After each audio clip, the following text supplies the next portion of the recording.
Question number 5 में a vibrating string of certain length L under a tension T resonates with a mode corresponding to first overtone.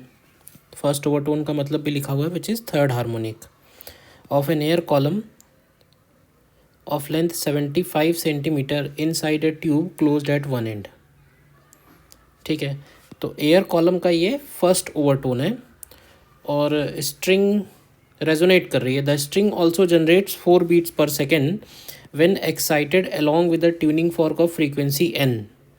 Now when the tension in the string is slightly increased, the number of beats reduces to 2 per second.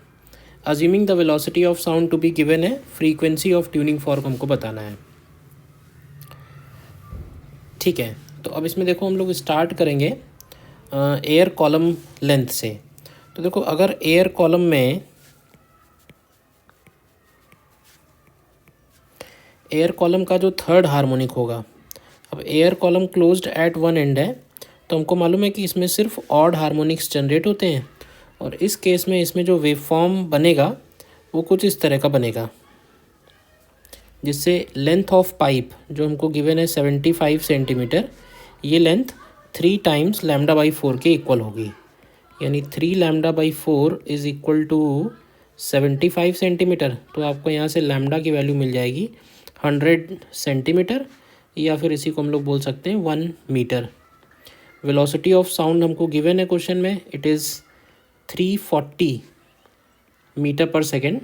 ठीक है, तो इसका मतलब है कि इसका जो frequency होगा, फ्रीक्वेंसी को हम लोग लिख सकते हैं velocity of sound upon lambda से, तो ये वैल्यू आ जाएगी 340 हर्ट्ज़। इसका मतलब है ये जो स्ट्रिंग है, ये जो रेजोनेट हो रही है, इसका फ्रीक्वेंसी भी 340 हर्ट्ज़ होना चाहिए।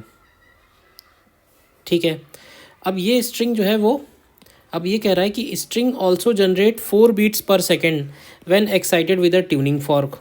अब ऐसे देखो कि स्ट्रिंग का फ्रीक्वेंसी हमें मिल गया है, स्ट्रिंग का फ्रीक्वेंसी है 340 हर्ट्ज़, और जब हम इस स्ट्रिंग को ट्यूनिंग फॉर्क के साथ वाइब्रेट करा रहे हैं तो 4 बीट्स पर सेकेंड प्रोड्यूस हो रही हैं। इसका मतलब है कि जो ट्यूनिंग फॉर्क है उसका फ्रीक्वेंसी या तो 336 हर्ट्ज़ होगा या उसका फ्रीक्वेंसी 344 हर्ट्ज़ होगा। आंसर हमारे इन्हीं दोनों में से कोई होंगे।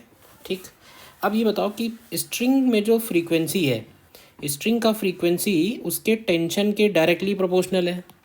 अब अगर हम कह रहे हैं कि tension in string is slightly increased, यानी अगर हम टेंशन बढ़ाएंगे तो ये वैल्यू बढ़ेगी। अब ध्यान से देखना, जब ये वैल्यू बढ़ेगी तो इस वैल्यू के साथ डिफरेंस इंक्रीज़ होगा, लेकिन इस वैल्यू के साथ डिफरेंस डिक्रीज़ होगा, और ये कह रहा है कि डिक्रीज़ हो रहा है, तो इसका मतलब है कि इसका आंसर फिर 344 हर्ट्ज़ बनेगा इसका आंसर।